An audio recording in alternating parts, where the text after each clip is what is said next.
what's up fellas, Maru here, and welcome to Z.A.T.O. I love the world and everything in it. That was one of the coolest intros I've ever seen for a game loading up. That was awesome. I was just loading up the game and setting up my recording, and I was like, I guess I'll just mute my mic and just gotta sit back and watch this. That looked amazing. This is a game I've been waiting on for a couple months now, actually, and I'm just getting to it because it came out like a couple days ago now. But yet, I believe it's a game where you are looking for a missing girl that nobody seems to care about. And that's pretty much all the about section says. Anyway. Do you know that our sun is a very unusual star? To start with, it's a yellow dwarf.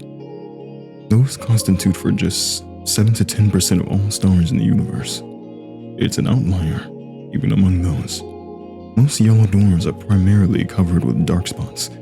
The sun isn't. The majority of its surface, it's bright. In fact, it has 3 times the number of light spots than it does dark spots.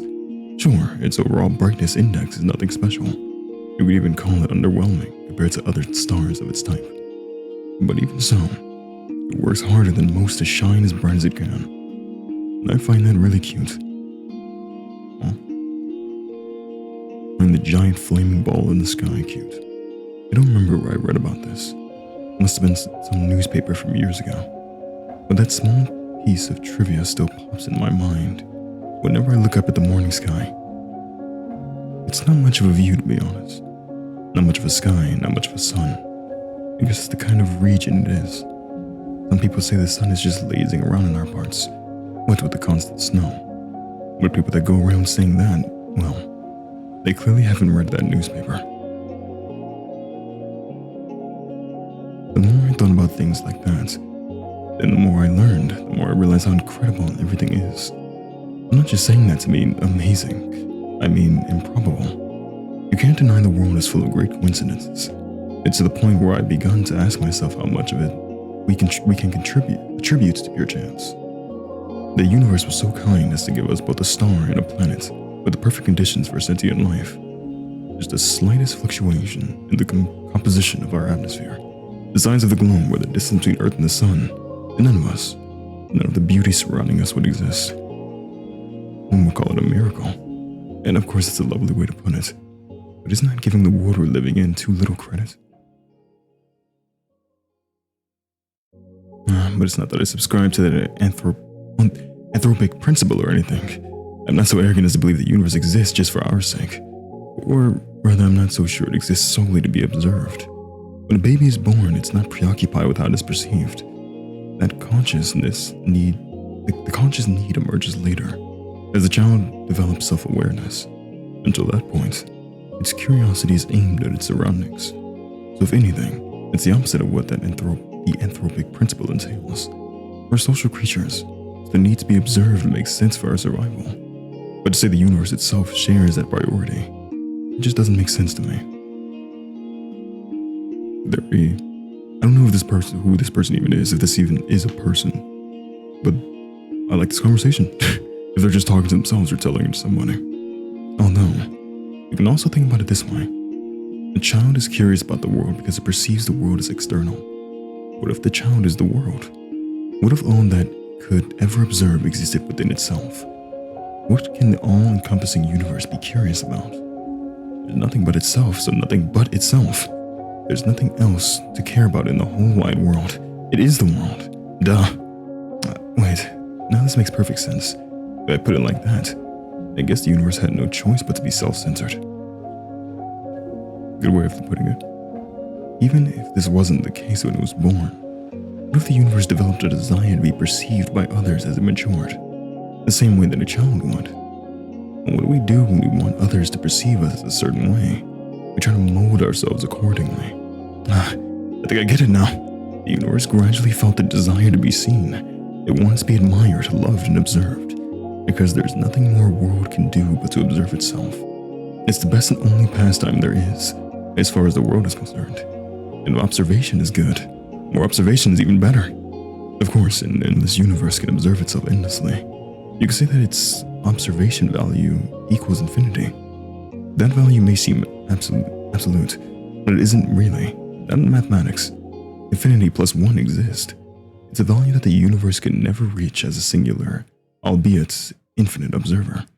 So that to create new finite observers to add to its infinity, it needs to create sentient life. This is very deep in a way. I feel like you hear this in a college lecture. Sentient life is a plus one. When I put it like that, it sounds like all of us are extras at a party. Now, isn't that fun? This vast, mighty universe changed itself so meticulously to make new observers possible. It fine-tuned all of its systems so precisely, just to have us here. It worked so hard just to share its one joy with us worthless insects. Oh no, this can't be. It's cute. That's really cute. Sure, if that's what you take pride in. I should have expected this. I should have known the infinite universe would be infinitely cute. This world truly is wonderful, wonderful, wonderful. Oh my good God. I apologize to you right now for what I'm about to lay onto your ears when I say this name. Ira Grashevskaya? I'm gonna say that Ira Grashevskaya is missing. Huh? I look up from my desk. You were just thinking of this all to yourself in a classroom. You know, sometimes people are too smart for classes. A low hum runs through the class. Grafskaya, I'm gonna do my best, I'm sorry. What? Seriously? She's just skipping. Nah, she ran off with that one guy. You saw? Nah, but come on, you know her, she's totally... Silence! The teacher taps her journal on the desk. Ira's parents filed the report yesterday night. They haven't seen her since she left for school. Another round of whispers. The teacher raises her voice. So if any of you have any information that might help in finding Ira, please report it to the teacher's office or the police after class. That is all. On to the lesson. We were thinking of all that universe stuff before class even started. A chair creaks in the back. Vadam. Wait, you really expect us just to study like normal after hearing that? Yeah, we're shocked, you know. I love doing extras voices because I can really just do anything, so, we don't see them. Yeah, we're shocked, you know. Ooh, I'm sick. Seriously, our classmate's missing. Our friend, our Iroshka? The room fills with repulsive giggles. Cut it out. Garen, sit back down. The teacher's voice sounds just as dry as it did when she broke the news. She turns towards the blackboard to write down the date. We all know the situation will probably resolve itself just fine. But let's not act dramatic. If you have anything valuable to say, I'll be happy to hear it in the office. She puts the chalk down and begins the lesson. It's December 19th. That's a bit far from my microphone. It's December 19th. A bird flies past the window.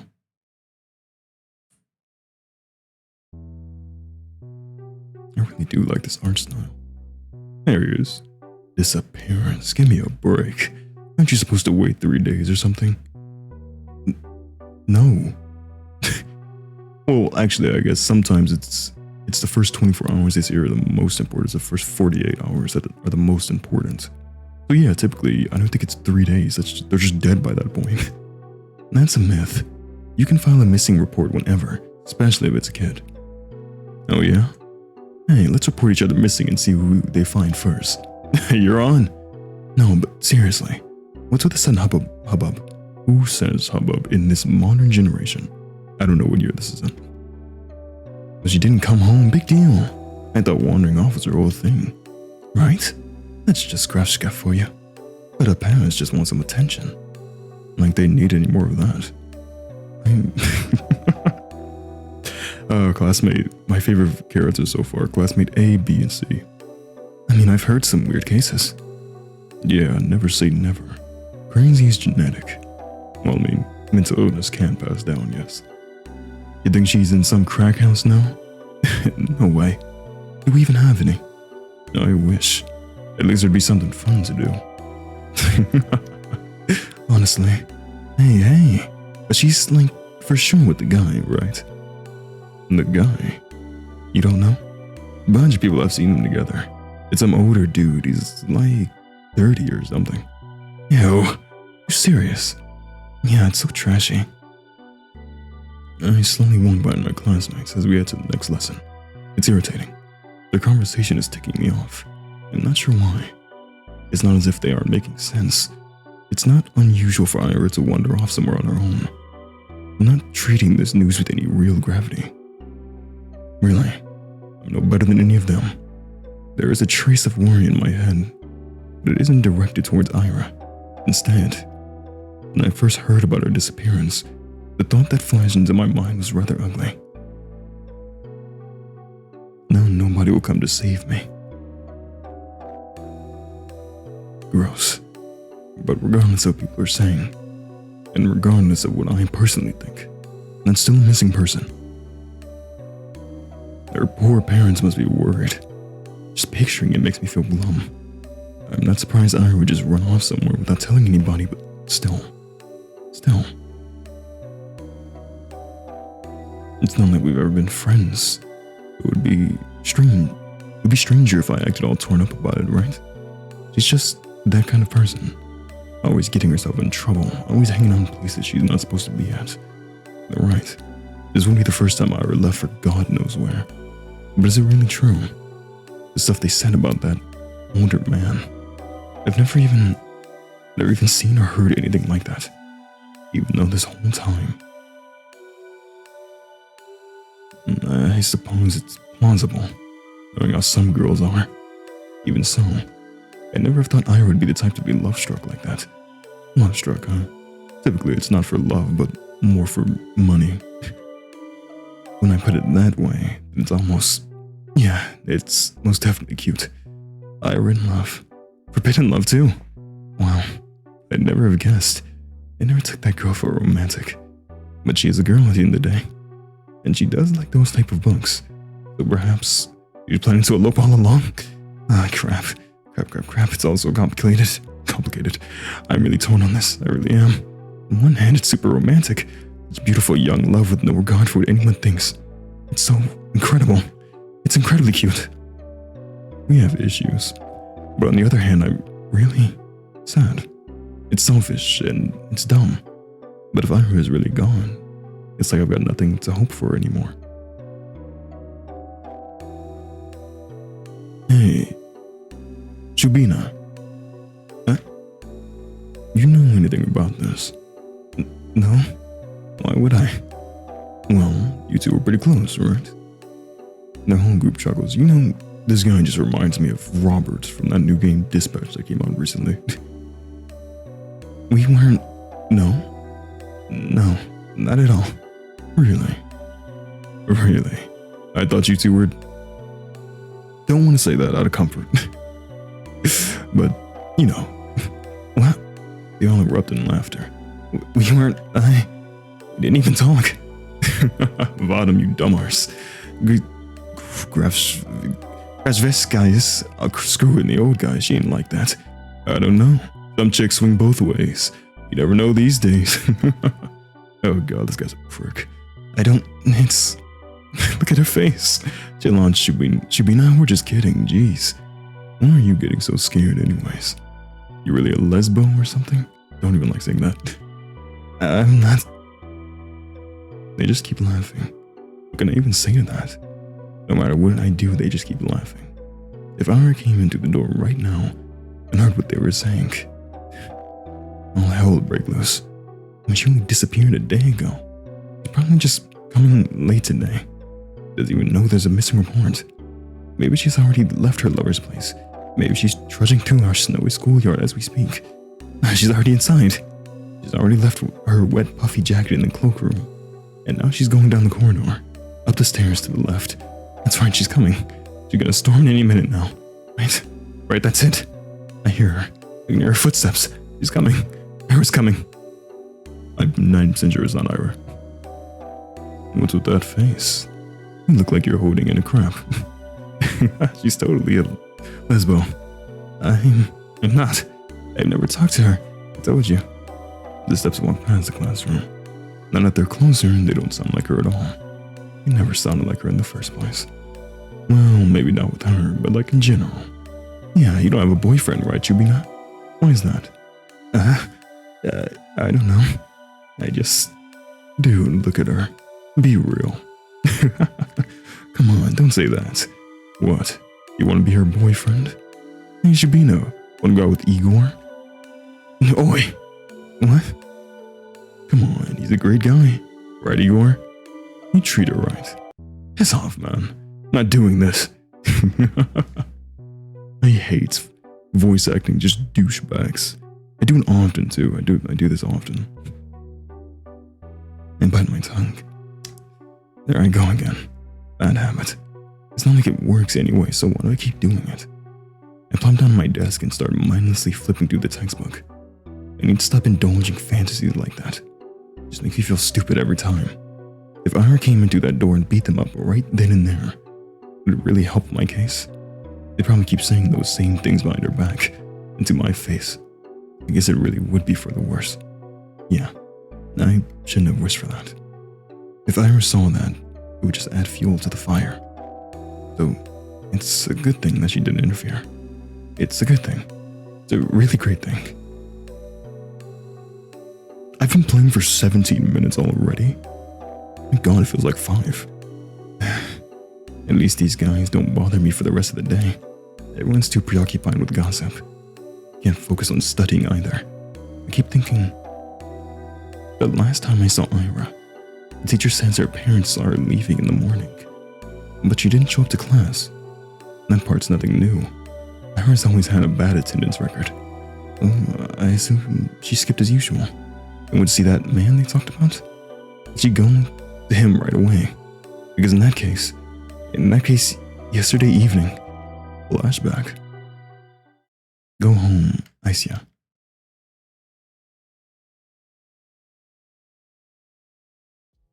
The teacher's office, was it? I'm kind of scared of going straight to the police, but I should probably report that.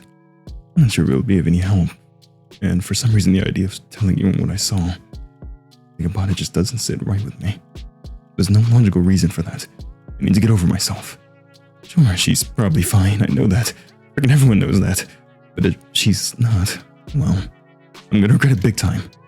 Oh, but I might also be tearing star-crossed lovers apart.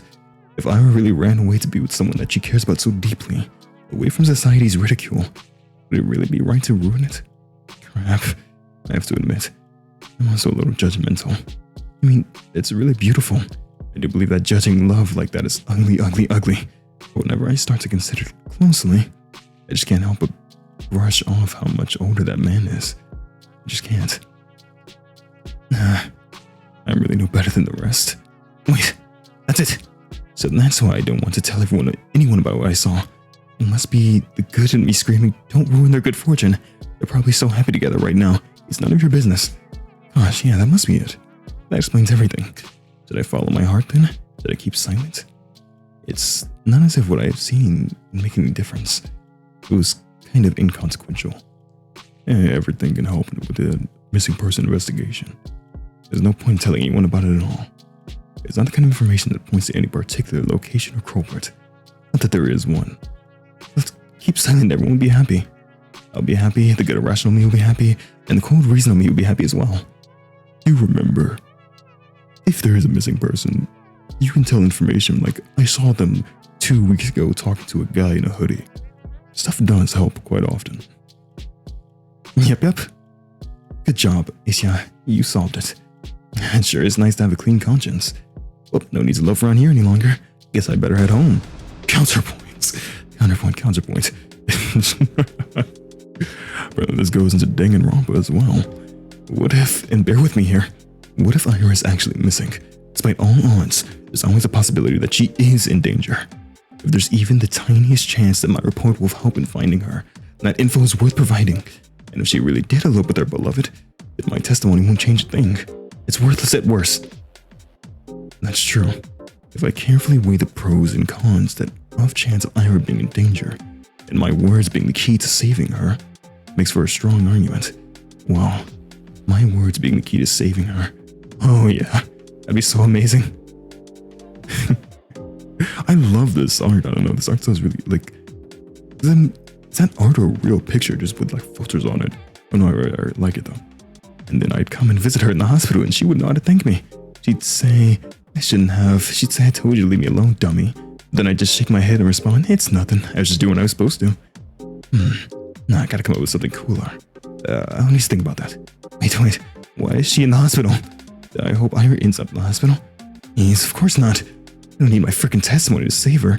But my testimony is useless because she's already home. Or is calling home. Telling her parents how happy she is with the love of her life. That's what I hope for. I just keep having stupid thoughts today. At least I know what I should do now. I've made my decision. I'm going to the teacher's office. Where was it again? I doubt they expect anyone to come. Oh, probably it kind of looks silly. Look kind of silly. It wouldn't be the first time. What's the name of this character? Asya. I really like them. Well, who cares? Walking. Down the staircase to the right, down the hall. There. That's the teacher's office.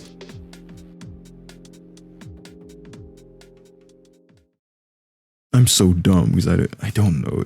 I'm assuming the names are German or Russian. And I apologize for not being able to, for mixing them up. Oh? A girl. And she's in a maid outfit. Kinda.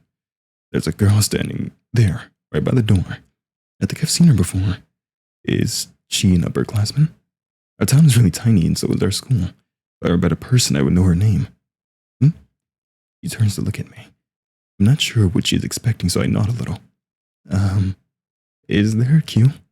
Queue? To the office. Oh. Oh no. I'm just waiting for someone. Okay. Hey. What? You're Asya, right?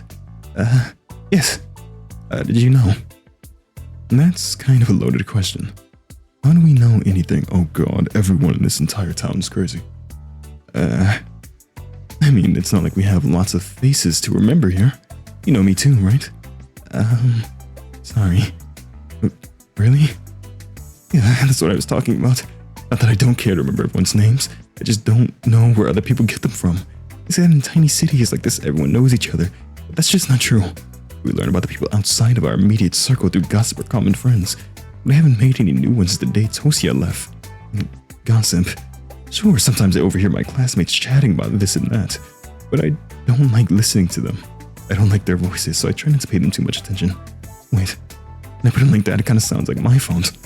My point is, when people regurgitate that idea of everyone knows everyone, the word everyone doesn't include me. Name's Marina. Oh, nice to meet you. Nice to meet you too. You got something to share about... I'm so sorry, why do I forget this every time? Greskaya? How did you know? What do you mean how? We had an announcement same as you. It told us to report to the teachers and all. I see. For some reason I thought they only broke the news to us. Ira's classmates. This is weird, but I like how... In the office we can tell by Asya's personality, she's like a very klutzy, overthinking person. But I love how she narrates everything like Philip Marlowe type of film. I don't know, I really like this game so far. But it makes sense they'd at least give the upperclassmen a heads up, just in case they happen to know her. Which means, you also know something about Ira? Yep. That's great. So, you talked to the teachers already? Sure did. Wow. And what did you tell them? That's between me and the investigation. You can't just spout info like that out in the open, Asya. The wall's got ears. Oh, I understand. Sorry. Okay, well, you don't have to apologize. Crap. I'm making an awful first impression. Not only did I not know her name like I was supposed to, but now I look like I don't know the first thing about vigilance. Who am I kidding? I really don't. I'll just go in then. Marina suddenly blocks my path. No, you won't. I'm sorry? You're not telling them anything. Gestures with their fingers at the time to each syllable. Why? Because a bad feeling stirs in my chest. He said somebody's gonna be the same thing as my classmates. There's gonna be a thing where she wants to be responsible for saving, her. Is this because I acted rude? I didn't mean to.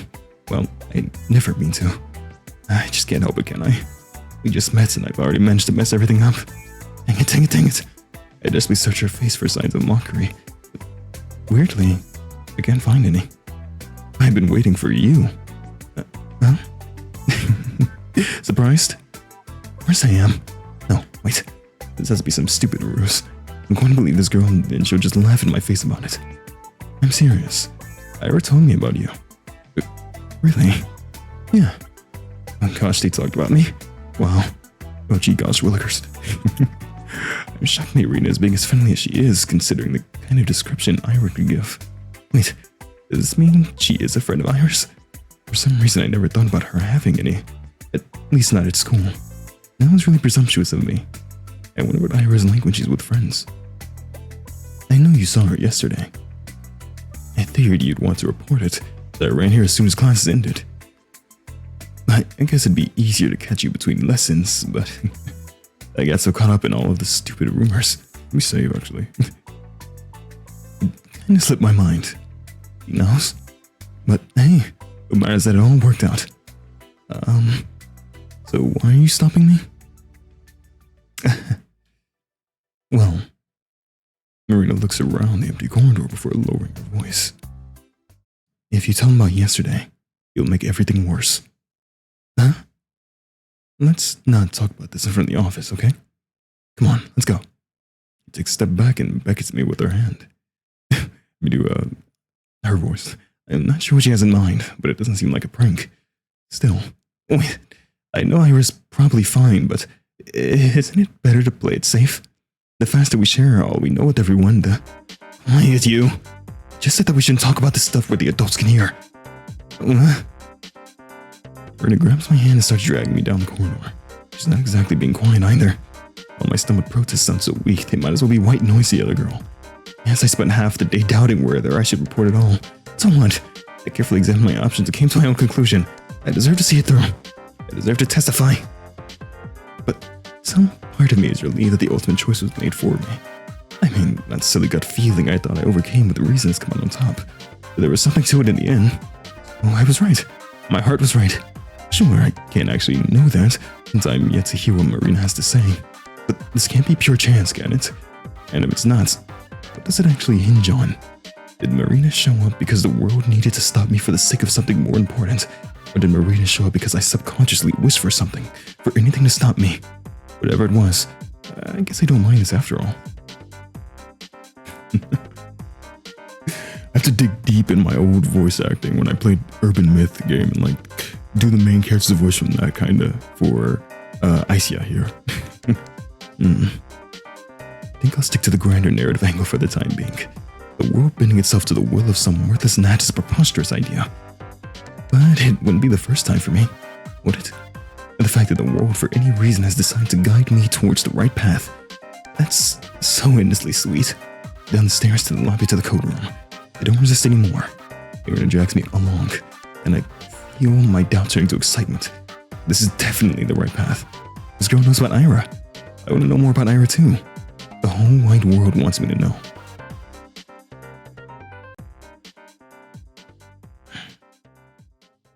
Oh, come on.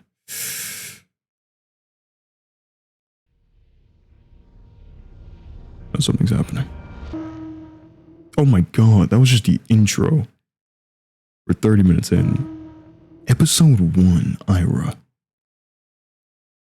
I have no idea how long this game is, by the way, so we might be in here for the long haul, which I know I'm gonna have to take water breaks and stuff. But I'm gonna try my best with the voice acting. What the heck is your problem? Everyone is looking from Ira to Gara into the chair that just crashed on the floor next to the boy, barely missing him. Ravskaya, the fuck? Is she insane? I'm gonna call the teacher.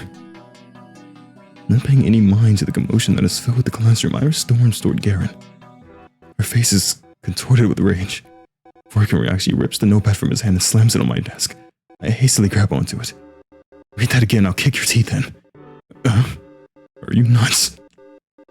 Ira doesn't respond. For a second, she just glares at him, then turns around and stomps back to her desk. The classmates who were caught up in the laughing fit just a moment ago are now watching her in a silent bewilderment. They scoot out of her way as she retrieves her bag. It's music. As she retrieves her bag and heads towards the door. Crazy bitch. She ignores him. Krivskaya, where are you going? Oh, hey. or forcefully pushes past the teacher, and she knocked her on her butt the way that sounded. You, Grafskaya! What do you think you're doing? Your parents will hear about this. Her threat falls on deaf ears. I think I got that name right now, Grafskaya. I think. Everyone knew Grafskaya. She's always been like that, I think. No, not throwing chairs around. Ira had no regard for the rules that everyone's supposed to follow. I guess they call someone like her a problem child. Her parents got a lot of flake for it. It's only normal in a town like ours. Not just because of its small size, but because of its, let's just say exclusively. Vorkuta 5 prides itself on its virtually non-existent crime rate, and that's the natural consequence of nobody being allowed to enter or exit without a permit. You're lucky to be here, to have a salary higher than the national average, to have access to goods people in the neighboring towns can't even dream of. You could afford it, such a privilege. Last time I checked, our population hasn't even hit 6,000. So when someone like Ira appears on this tiny society's radar, she's not just seen as a delinquent. She's a puzzling stain on a community that's meant to be spotless, like a weed that's brought in a painstakingly maintained flower garden. Of course, it's not as if she had appeared out of thin air. It's all in the family, they say. The blame falls on the people responsible, that is, on Ira's parents, and questions begin to arise. Why is Grafskaya's daughter behaving like this? Is there trouble at home? Do they believe this is acceptable? Do they not teach her discipline? Do they not understand how fortunate they are? They regret it so much. They can't do the bare minimum in raising their own child. Do they really want to be here? Do we want them to be here? I've heard a lot of talks like that. I've heard more of after Ira threw the chair at Garen. I didn't get why. Everyone was just having fun, and it was my fault for bringing the notebook anyway. I was hoping to write a little in the library once school was done. But I also go back. My bag slipped and all the cards scattered on the floor. Of course they would get curious about it. Of course they want to read the silly things I wrote. It's not a big deal. It's not like I've ever taken poetry or drawing very seriously. Those are just fun distractions, nothing more. If people laugh, what's it to matter to me? I couldn't wrap my head around it. I couldn't, but I still want to thank Ira somehow. She rarely shows up to school, and even when she does, she can just leave at random. I couldn't get a hold of her for a long time because of that. Well, that, and also I was really scared. Ira's never as much looked at me. Oh, crap. Even when she lashed out at Garen, it was like I weren't even there. But 2 weeks after the incident, it finally happened. We crossed paths. I went to the bathroom during some lesson. I think it was math. I came in through the door. That is some really nice art right there. I'm taking that. And there she was, blowing white smoke through the half-open window. I didn't even know she was at school. Oh, hi. Ira shot me a disinterested look. Hi. I awkwardly scuttled past her to one of the stalls. After closing the door, I realized I was so nervous I couldn't do any of my business. So I just sat there, thinking about how I should approach her. It's not like I had some long conversation or formalities in mind. I just wanted to say thanks. In theory, it should have been easy. But wouldn't that make me look like a weirdo too? Assuming she did all of that for me, it would just make me look self-centered. I had no idea how much time had passed while I was in the stall. Maybe 5 minutes, maybe 20 seconds. When I heard what sounded like her getting off the windowsill, I swung open the door. Oh, wait. I froze up. She stood next to the window, bag in hand. The cold draft wafted through her hair. I had to say something. I got this rare chance. The world gave me this rare chance to tell her what I wanted. But what am I supposed to say? Thank you? After I just tumbled out of the toilet stall? What? She raised an eyebrow. I just sat there with my mouth helplessly open. There we go, as if I'd just gone mute, as if every word in the Russian dictionary got wiped from my brain. Russian, there we go. Whatever. No, wait, please? I took a step towards her and she jolted away like I were a leper. I didn't know what I should say or ask. I just knew I had to say something, even it was the first thing that popped in mind. What? What the heck do you want? Isn't it cold? The windowsill. You sat smoking there right by the window. I thought, weren't you cold like that? She blinks. Not really. Maybe maybe a little. Not so. This is a peak conversation. Anything else? No. I mean, yes. I'm sorry that you got in trouble. Oh. Well, I figured you... I heard you got into a lot of trouble after that. You know, when Garen read my stupid poetry. I'm sorry for that. She eyed me for several seconds, which to me felt like an eternity. She then sighed and slowly flipped her hair back. And why are you apologizing? That had nothing to do with you. Well, I guess not. His voice was getting on my nerves. I see.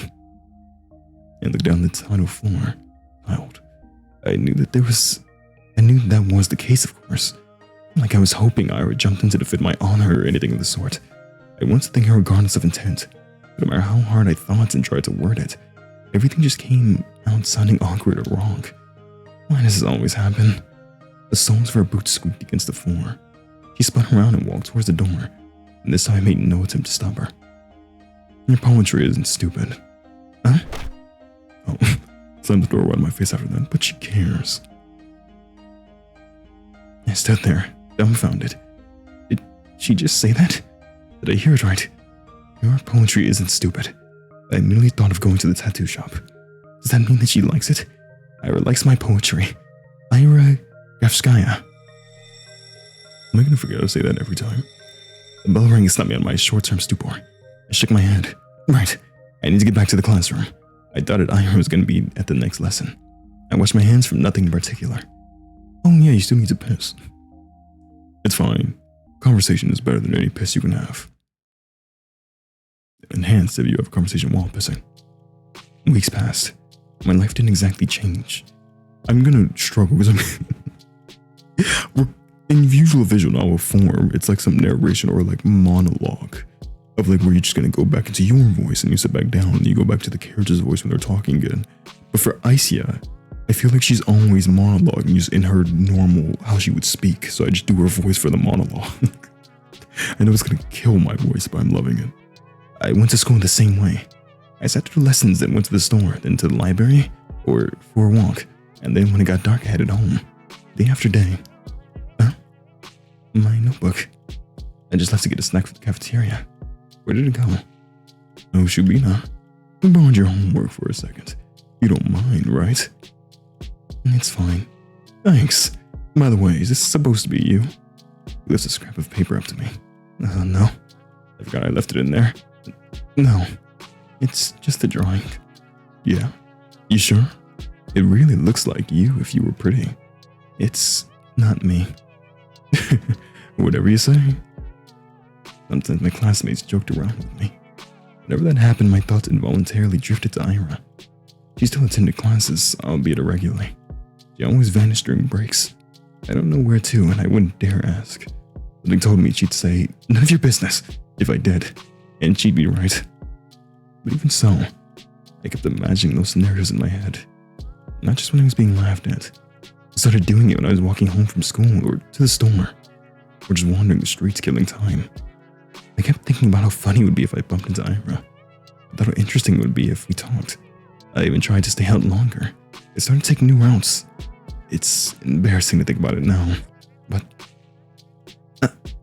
Ira. She just walks past me in the corridor. Not even a nod, not even look in my direction. I guess I don't exactly stand out in the crowd, but no. My fault for mumbling. I should have spoken louder, even though it took all my courage to muster that much. Even though I definitely think she could have heard it. Should have heard it. Hey, Venom? What? Remember when I gave you 50 kopecks? Can I have it back? Huh? 50 kopecks? When was that again? Last Friday. Jesus. You remember things like that? You remember money you loaned me? What's the matter with you? Can I have it back? Man, I don't even remember taking it. You sure you're not making this up? Maybe you gave it to someone else. No, it was you. Jeez, I don't frickin' know. It's half a ruble, Shubina. Who gives a crap? Yeah, why do you care so much? So petty. You probably just lost it or something. My eyes kept snapping to the doorway. It's empty, of course. What am I waiting for? Even if she showed up, what would she do? Mug him in front of everyone? That would be really funny. Hey, I'm thinking that. Maybe he really did forget. Who knows? I really shouldn't be upset. It's not that much. You could go grocery shopping with that, but it's not the end of the world. I'm not exactly starving. Lately I've been eating too much junk anyways. Yeah, maybe if I eat less of this stuff, my skin would clear up. I know your pain, girl. I know your pain. That'd be nice. Wear a pride. Mine went away. Asya, you don't use makeup at all, right? No, I don't. We're not allowed to, though. What are you saying? They allowed it last year. Really? Nobody's gonna send you home for it. Oh, that's good, I guess. These girls, oh, they all girls surrounded by Z.A.T.O. I gotta give them all girl voices now, god dang it. These girls really talk to me. Or these might just be separate classmates. Yeah, because before it was Igor being that was classmate A. Ah, there's two classmate A's now. It's so much. These girls really talk to me. They're usually pretty nice though.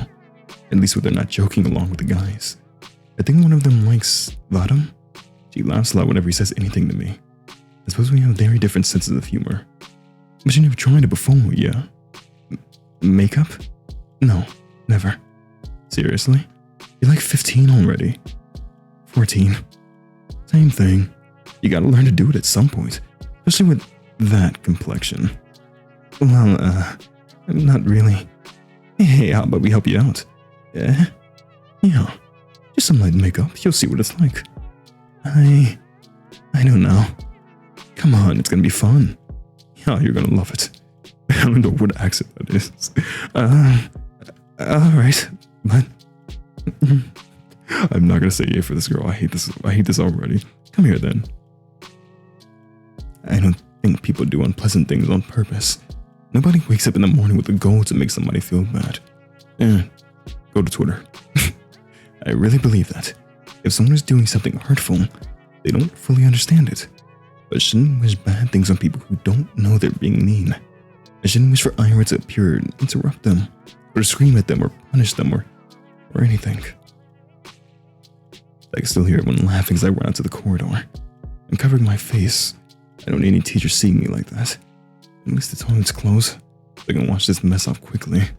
But I stopped falling for these pranks, but I just imagined she was gonna scream. Sorry.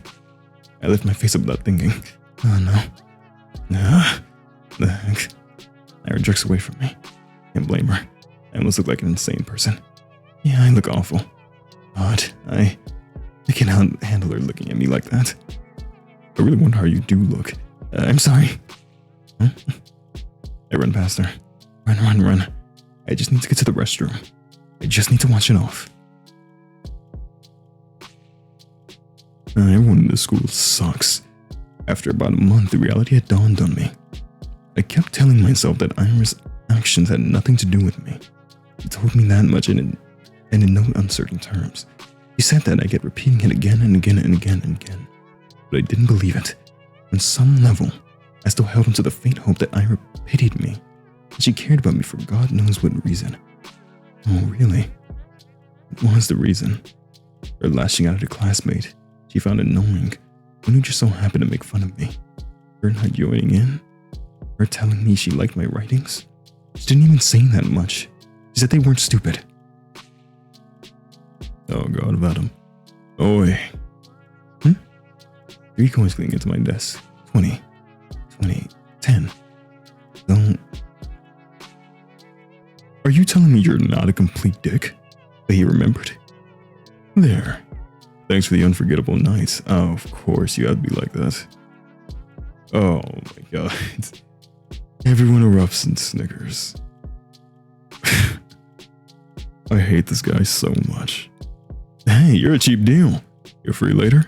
I'm sorry. We have a dangin' romp of One Piece character next to me. Nah. Very funny. Now please, Shubina, get a sense of humor. Your face is dragging down the class morale. Okay, so classmate A was a girl the whole time, I think.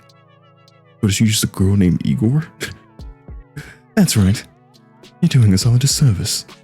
Think of your classmates for once. What a jerk paying you back like that. I let myself believe something would change.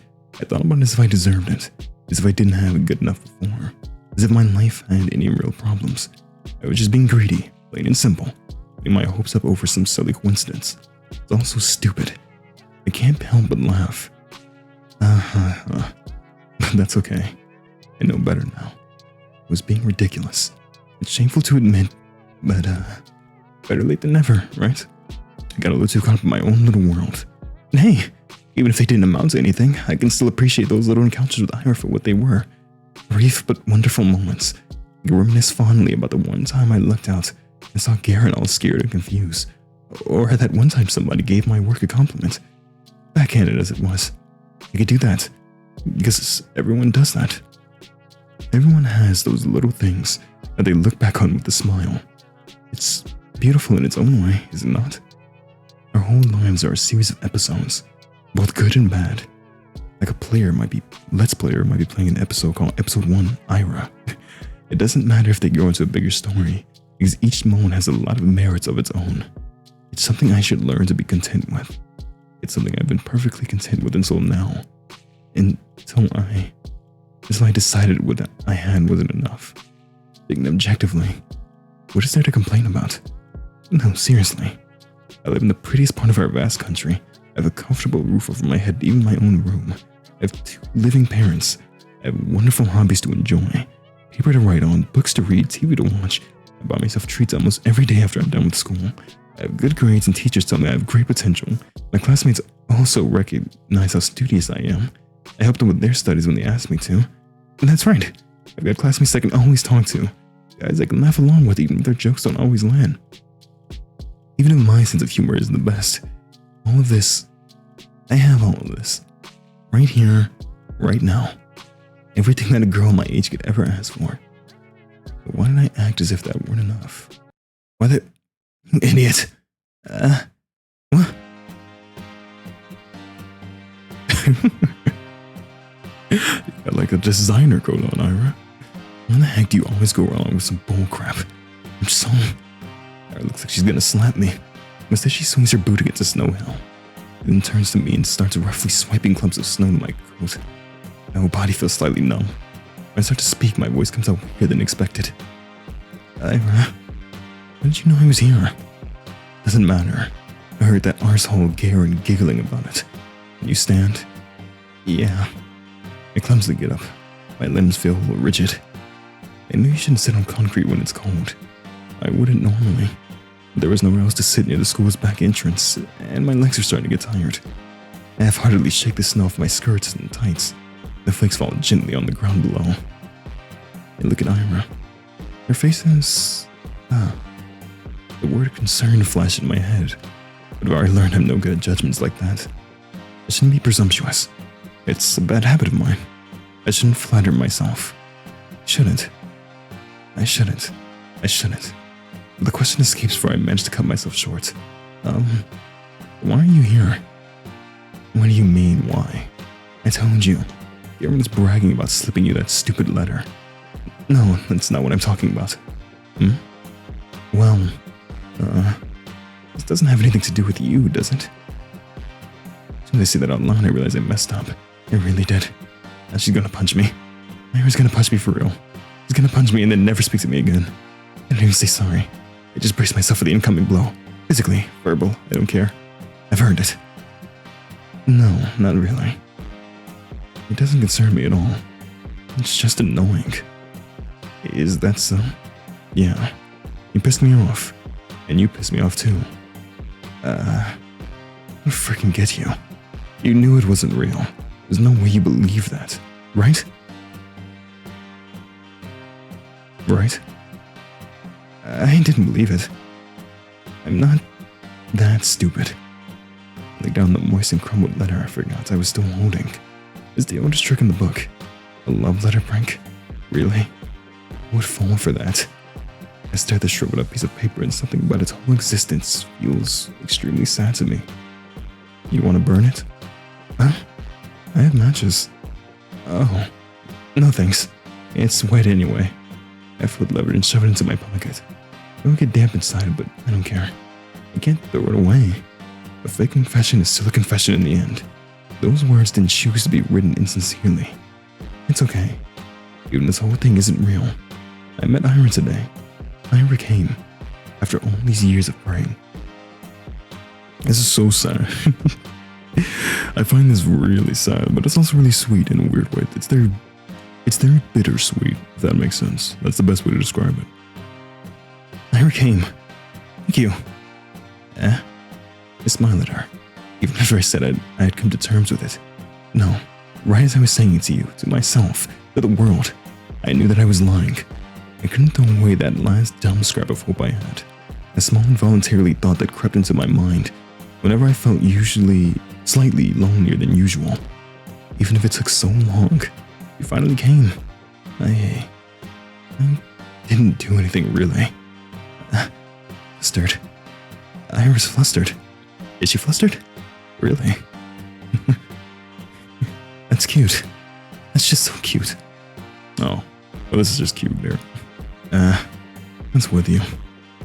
Right. I'm grinning like an idiot. Sorry. I'm fine. Whatever. I'm going home. What? Already? It gives me a quick once-over.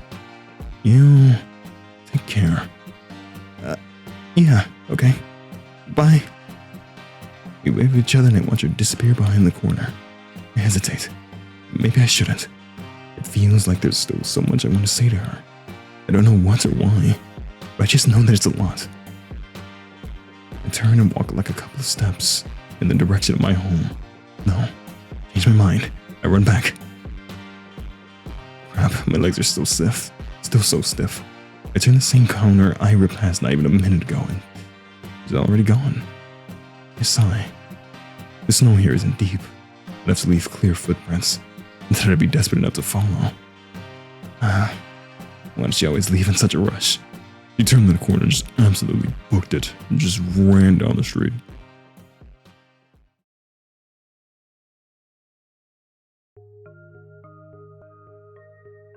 It's okay. My life didn't exactly change. I went to school the same way. I sat through lessons, then went to the store, then to the library, or for a walk, and then when it got dark, I headed home. Day after day. Sometimes my classmates joked around with me. Whenever that happened, my thoughts involuntarily drifted to Ira. He still attended classes, albeit irregularly. He vanished during breaks. I don't know where to, and I wouldn't dare ask. Something told me she'd say, none of your business, if I did. And she'd be right. But even so, I kept imagining those scenarios in my head. Not just when I was being laughed at. I did when I was walking home from school, or to the store, or just wandering the streets killing time. I kept thinking how funny it would be if I bumped into Ira. I thought how interesting it would be if we talked. I even tried to stay out longer. It started to take new routes. And as naive as it was to behave that way, I kept doing it. Again and again. Walking and walking. Praying and praying. Do you arseholes ever shut up? Huh? This ish. Nobody saw Ira into the class. Everyone was too busy whistling and laughing. And she caught me in a really dumb pose. Oh, that's on me. I wouldn't have chosen Dare if I knew she'd see me like that. Though choosing truth and playing with these guys, I'm not sure what's worse. Oh well. I'm saying all this, but I got what was coming to me. I chose to embarrass myself. And as I did so, I kept begging, wishing as hard as I could for Ira to appear. And so she did. I'm sorry for being silent like that sometimes. I keep checking my recording and make sure I don't accidentally pause it or something like that. Because I've done that where I've recorded an entire episode of some visual novel and I realized the recording was paused the entire time. I have trauma. And now, despite the overwhelming shame I feel, so happy that I might explode. Ira walks to her desk, barely paying me a passing glance, while the boys skirt out of her way. Only Garen doesn't. Move. Nah. What's the rush? Come play with us too. Huh? Dude, you serious? Come on. Have some fun for a change. Look, Shubina's having fun. Right, Shubina? Please don't look. Yes. See? Ira doesn't flinch. Out of my way. Or what? Gonna throw a chair at me? To everyone's surprise, Ira calmly puts her bag on the nearest desk. She starts digging through without saying a word. Karen lets out an awkward chuckle. What? Got a grenade in there or something? She looks at him. What the Oh. Karen jumps back up to another student. What the fuck? Everyone shifts away. What was that? Huh? What the heck? You? Oh my god, what do you have? You have a bloodborne weapon. Something silvery. Oh, is that just a hairpin? Something silvery shines in Ira's hand. It's a bow compass. That's... Well, that could cut you still. Is that... Are you serious? Doesn't say anything. The room fills with low murmurs, then quickly turns into jeers. Psycho, nutcase, crazy. Ira lowers the compass and makes her way to her desk looking unbothered. It's just like the last time. Ira saves me without acknowledging my existence. Maybe some onlookers, no. Most people think she didn't plan on helping me at all. And that's what I'm inclined to think as well. Yet, my unreasonable heart is still elated. I'm getting some really silly thoughts. The 2 times when Ira lashed out at Garen, were the 2 times she saw him laughing at my expense. It can't be a coincidence, right? Of course it can. It was only 2 times. 2 times and weeks apart. You'd be an idiot to think otherwise. Yeah, I guess you're right. It's the only logical train of thought. I should agree. I would agree. If only... I didn't do anything. Really. If only Ira didn't show up that day. In 2 weeks since then, I haven't stopped replaying that moment in my mind over and over and over and over and over. I didn't get sad about Ira ignoring me at school or anywhere anymore. Because in that moment I got all the justification I could ask for. It was everything that I could have hoped for. But I'm still a very greedy person. It's still not good enough. I still keep looking for her when I'm out. It's almost ridiculous how hard it can be to catch a person in a town this small. At some point I start to wonder. I saw my classmates regularly just out and about, strolling along the main streets, at the courtyards, at the community center, at the store, at the cafe. They weren't hard to run into. But it was as if Ira spent all of her free time at home. Which could be the case, but didn't sound like something she would do. From what I heard and could assume, she didn't have the best relationship with her parents. Spending hours on in at a home like that every day? No, I really doubt that. The other, more probable option was that she preferred the outskirts. Maybe she didn't want to be bothered. That sounded like her. Well, despite that being highly likely, I was hoping to do just that. Bother the heck out of her. I almost felt brave about it. Ira could totally get pissed. She could push me away. She could even attack me. Well, but for some reason I really didn't think she would. Breath holds it. Oh my god, you actually found her. Oh. Hey. Hi! Eventually the Research Institute expel hot air. Nobody really goes here. Aside from the staff coming out for a smoke, I never ran into any. The ground here is littered with cigarette butts, so that's a safe bet in my book. Why is Ira here of all places? It's a nice place to smoke, then the school bathroom is just a great place to smoke. Again. How many times can you buy into stupid pranks? They seriously sent you all the way here. What? No, I didn't get any letters after that. I'm just taking a stroll. A stroll? Here. Yes? Okay. Ira gives me an incredulous look. Do you, smoke? No, I don't. Why? It's a smoking area. Yes. I know that. You want to try then? Ooh, smoking? No, thank you. Okay. He shrugs. Awkward start. Can't let it in here. I need to just, and what about you, Ira? What about me? Why are you here? Were you at the Institute? Yeah, something like that. Something like that. My mom works here. She forgets her lunch sometimes. Oh, you bring her lunch? That's what I said. That's so sweet. I mean, it's really nice you look out for your mom. It's whatever. It's not. I know it's not. With all I've heard about her family, the fact that she still goes out of her way like that, it's really amazing. The thought of doing something like that for my parents had never crossed my mind. I mean, if I were told to deliver something, I would. But Ira's different. She wouldn't do something just because she was ordered to. You'd have to really care about it. Crap. That proves it. Ira and I weren't cut from the same cloth, and I spend my days looking for excuses to stave off the minutes I have to come home. Ira's cooking, packing lunch, and carrying it to the edge of town. It goes against everything I've heard, but it makes so much sense. That's why I never see her on the street. That's why she doesn't have the time to sit at the cafe. So she doesn't idle away at the community center. That's why she's such a caring person. That's why I'm such a piece of trash. You don't have to constantly put yourself down, Asya. Jeez, we're just very hard. She's very detrimental onto herself. Oh, no. She only said her mom forgets her lunch sometimes. Lunches are prepared in advance. It doesn't take long to get to the Institute, even if you walk from the other side of town. Yeah, that's true. She's left plenty of spare time. This doesn't work. This explanation doesn't work.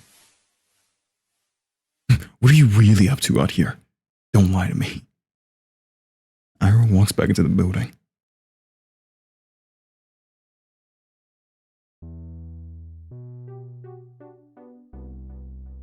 Do I really need an explanation? It's none of my business.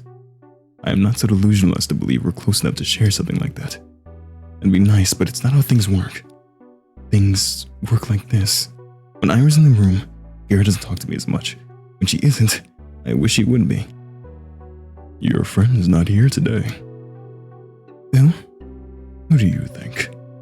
Oh, she's not really my friend. You're Pit Bull, then. Pit Bull?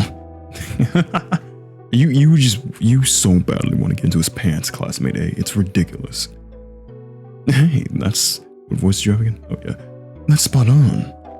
You can't make a harmless joke around that shit without her throwing a conniption fit. It's annoying as crap. They think we're friends? Well, not really. But looks like they've picked up on it. And Ira reacting like that to me being used as a laughingstock. So, it wasn't just me? It's not just my wishful thinking? That's nice to hear. Even if I still don't know for sure. It's the most comforting thing I've heard out of Garrett's mouth to date. At least she barely shows up. Yeah. They'll probably kick her out before New Year's with that attendance record. Good riddance. That's right. Ira can't possibly be meeting the minimal attendance requirements. I don't know about her grades, but... Wait. I don't think they can expel her. Huh? Why not? We're the only school in town. There's stuff like that where schools physically can't expel you, depending on certain schools can't do that. Because there's nowhere for them to send you. Where else is she going to go? Darn. Good point. Well, her parents can just send her away. That's true. You mean to another town? Yeah. To a relative or something. No. Oh man, now that you say that, everyone pretend to be surprised when that happens. No. I know they're right. I hate that I can see that happening. Everyone talks about it. Ira's a nuisance to her household. It's been like that for a long time. But still, she forgets her lunch sometimes. That can't happen. No, it can't. It's not fair. We're just having a breakdown in middle class. You can't send her away. You can't go. She's so nice. She cares. She does. Maybe not for me, but for her family. Why would they send her away? That's just too cruel. They can't do that. If they do, then it will all be over. If they do, then I won't. We just started. I don't know what. I can't even call it talking. I don't know what it is, but it doesn't matter. Even if she just tolerates me, even if she doesn't want anything to do with me, I don't care. This can't happen. This physically cannot happen. What am I even looking? Oh, I'm looking at snowy trees. I raise my head and look out through the window. The snow is falling lightly on the yard. The dark pine branches sway under its weight. The long gray clouds glide placidly across the tundra, far past the fences, past the mountain ridge, so far away that I can't picture it, so far away that my mind circles twice around the earth, comes back to the spots I'm sitting in. This world is way too gentle. It's been kind of an ungrateful brat like me. Oh, I pushed my mic. So if I've earned this world's good graces, why can't a person so much more deserving do the same? What does a person like that have to do? Is there anything that I can do? A bird flies past the window. Ira. What? I'm really using up all my luck these days. Ira sits smoking in the girl's bathroom, just like she did when I first started talking to her. Some snowflakes blow into the room and stick in her hair. It's gotten colder. Maybe you shouldn't sit so close. I know you don't like going to class as much, but you can really get kicked out like that. Is that why you came here? To tell me that? I know that. I'm not stupid. I don't think you are. Do you just really not care? Everyone says that you'll get sent away. Your parents will send you to live with a relative. Is that true? Probably, yeah. Of course it's true. I knew it was true when I asked the question. Maybe if you just cleaned up. If you stop skipping now, then maybe you won't have to go. And if you're having a hard time with studies, I can help. We can go to the library or something. And then there's 1 month left. It's not gonna work. I get it. My voice is shaking. It's better if I keep staring at my shoes. It's okay. That's about what I expected. Of course, I knew it's pointless to cram at this point. It was just an excuse. A selfish ploy to get some scraps of Ira's time before she goes. I wonder, did I do the same when Twissia moved away? It's only been 3 years. Now that I think back to it, it's all so hazy. I was a very different person then, I'm sure. At least, I probably didn't humiliate myself like this. Hey.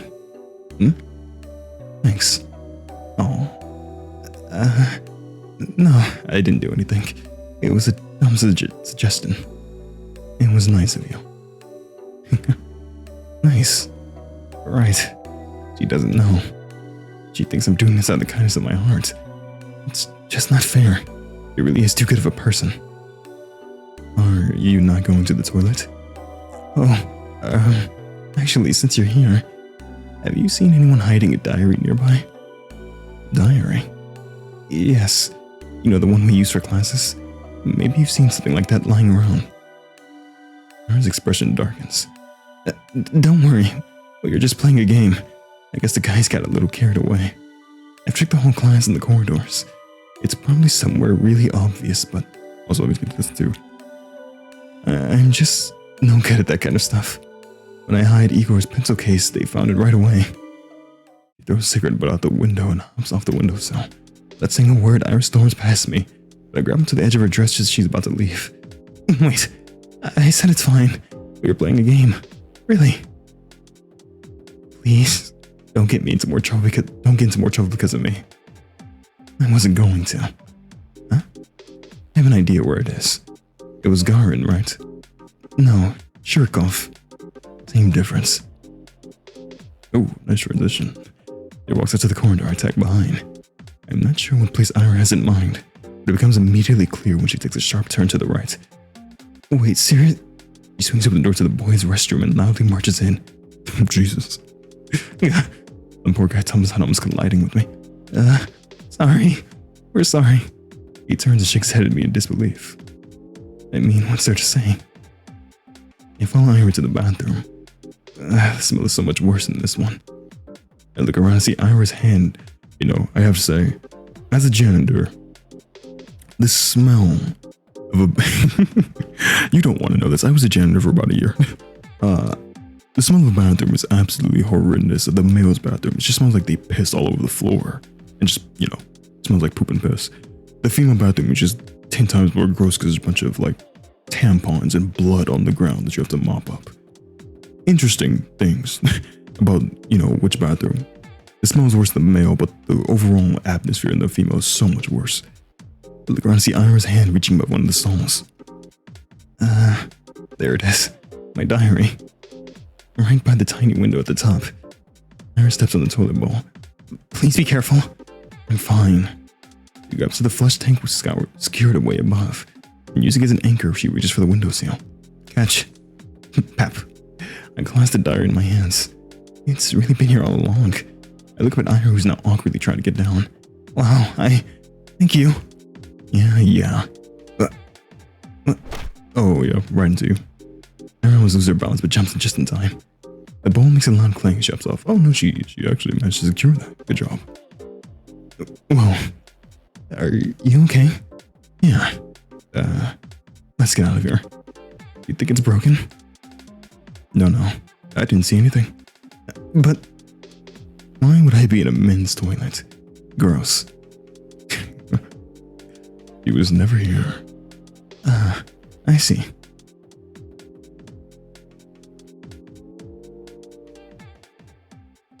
Thank you again. How did you know I'd be in the boys' restroom? You think Shurek would go into the ladies' room? No. I suspected they put it there. I just didn't have the courage to enter. You can't keep doing this. I know. I should have checked there from the start, instead of running around the whole school like a... No. You can't keep going along with it. It was just a game. It wasn't. No, really. You were just playing around. Oh crap.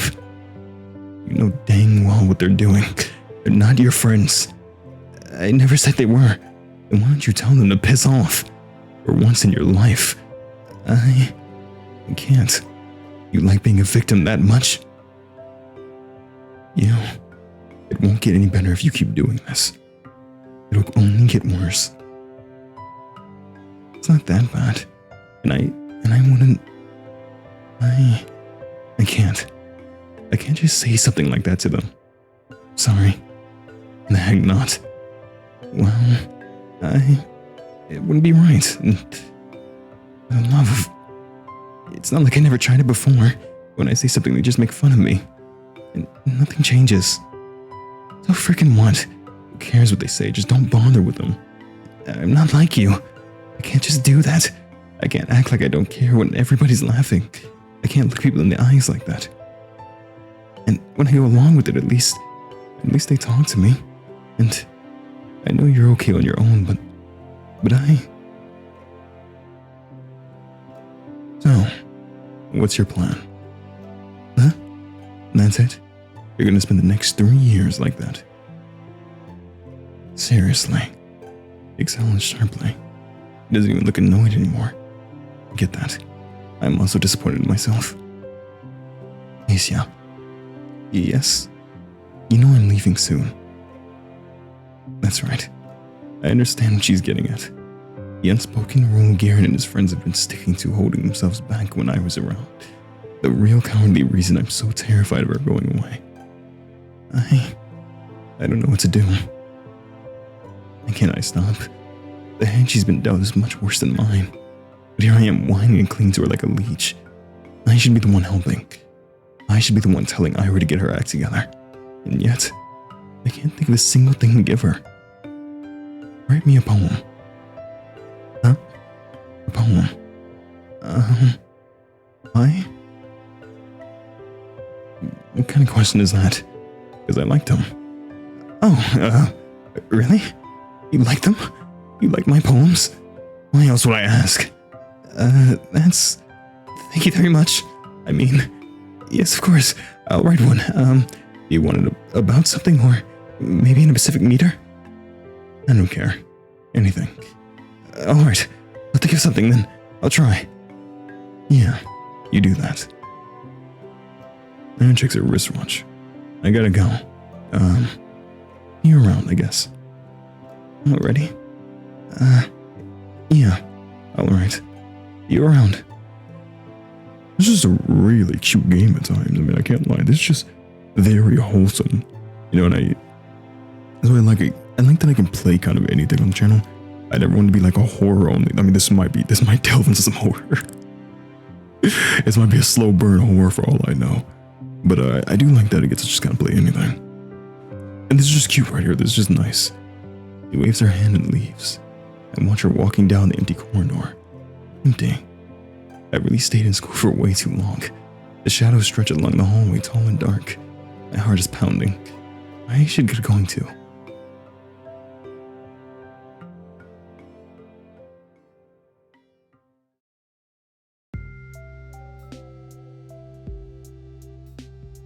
My life didn't exactly change. I went to school the same way. I sat through the lessons, then went to the store, then to the library or went for a walk, and then when it got dark, I headed home. Day after day. Plus my classmates joked around with me. Whenever that happened, my thoughts involuntarily drifted to Ira. She still attended classes. She vanished during breaks. I never asked where to. I kept imagining scenarios in my head, not just when I was being laughed at. I did when I was walking home from school or to the store, or just wandering the streets killing time. I kept thinking how funny it would be if I bumped into Ira. I thought how interesting it would be if we talked. I even tried to stay out longer, as I was taking new routes. And as naive as it was to behave that way, I kept doing it. Where is this? Ira. Oh. Ira! Hi. What are you doing here? Ira points to her cigarette. Oh no, I mean, what are you doing at the center? Came to return some books. Oh. So you go to the library? What were you reading? Stuff. You don't want to say? You won't like it. Why not? Erin looks like she's weighing down the pros and cons of exposing me to her taste in literature. Did she read something she shouldn't? Maybe she thinks it's too dark or crass for someone like me.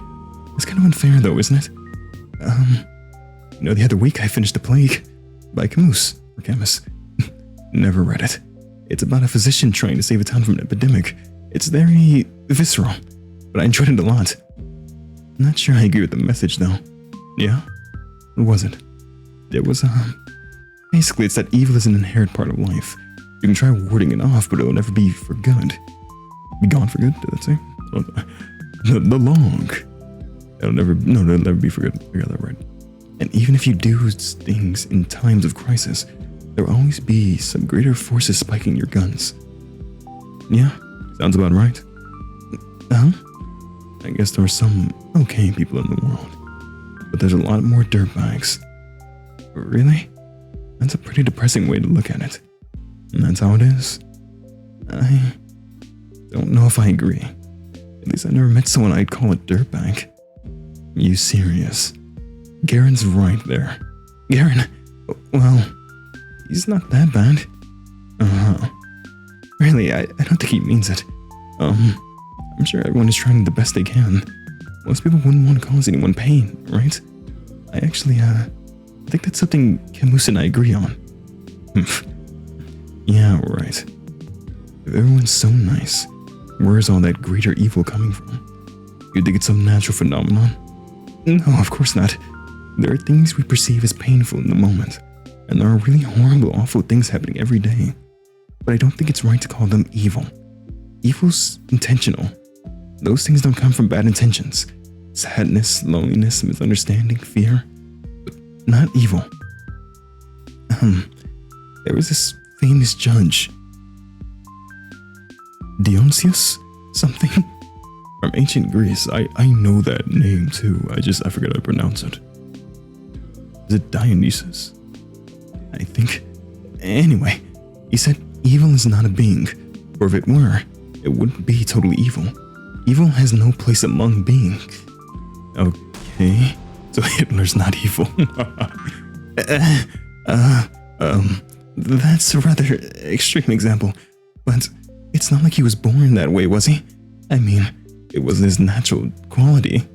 I don't think. So, the point still stands. He grew up and became evil as hell. Evil exists. It's frickin' everywhere. Just because there's a reason for it doesn't make it any better. Of course not. I just don't like when it's described as something omnipresent. Omni what? It's like, it just doesn't matter. What I'm trying to say is, we aren't born with some big evil force inside us. I doubt the universe is any different. What? The universe ain't a person. Of course it's different. Well, yes, it's not, I know that. But it is kind of a being, right? I mean, every being is pure by default. So is the universe. Because it's the idea of being itself, right? And, I'm not making any sense, am I? You're not. Sorry. It's whatever. About what I expect. What does that mean? You're weird. You say weird things. I mean, she's not wrong. For a second, I feel a lump rising in my throat. But then I realize something. Ira doesn't look annoyed with me. In fact, it's like she's not repulsed by me at all. I don't really get it, but it must be nice being able to think that way. Like everyone's good deep down. Like nobody would ever hurt someone on purpose. That's a sweet world you're living in. How do you do it? If I were you, I'd be angry as hell. Aren't you pretty angry already? Angrier. Well, even angrier. Yes. I'd be 100 times as pissed. Scary. You bet. I imagine Ira throwing 100 chairs. 100 chairs flying towards 100 Garens. Chairs flying, bow comes to swinging. Ira's, oh my god, it's like a Bodhisattva. For all of my Russian fans, I apologize. Dozens of hands, or is that even Russian? What is that word? Bodhisattva. Dozens of hands, half for holding furniture, half for stationery. A halo of chairs and compasses. A halo drawn with a compass. Every new compass draws another halo. 100 times more compasses. 100 times more halos. Ira's surrounded by 100 halos. We talk for a little while longer. Just idle chatter while she finishes her smoke. I tell her about some of the books I've recently read. My impressions, my interpretations. I am not exactly used to sharing those, so my thoughts come out sounding dumb and crumbled. She keeps listening though. Every time I say something, I search Ira's face for signs of boredom. Maybe I'm just not looking hard enough. But I can't find anything of the sort. Jeez. I feel so happy I might die. This is their first long and proper conversation right here.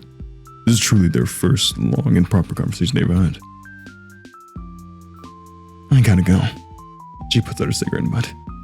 Oh, really? Yeah, plans. I understand. But, those novels sounded kinda interesting. I'll check them out if I don't forget. Really? Please let me know if you do. And, sorry for that stupid philosophy talk. Can you shut up with the freaking apologies? I just said thanks. Sorry. It gives me a look so threatening I cut myself off. Right. I hope you enjoy them? She nods in approval. Phew. Oh, and the books I read? They were, yes? I literally went, to go, went to Firefox and went to go check that out. That's like it's a popular French novel with like a popular French romance novel with a female heroine called like this name right here. I was just curious what it meant. By Annie Golan. And I have no idea if this word though. Angelica? The romance series? It's historical. It's not just lovey-dovey stuff, you know. I know my mom really liked them. They seem wonderful. I never got to reading them, and I didn't really expect you to be into. They're fine. It's not like I'm a huge fan or anything. You're not? It's just that If you want to read something historical or whatever, they're alright. Okay. I'll remember that. It looks like she's about to say something else, but then turns on her heels and stomps away. See you. Yeah, see you around.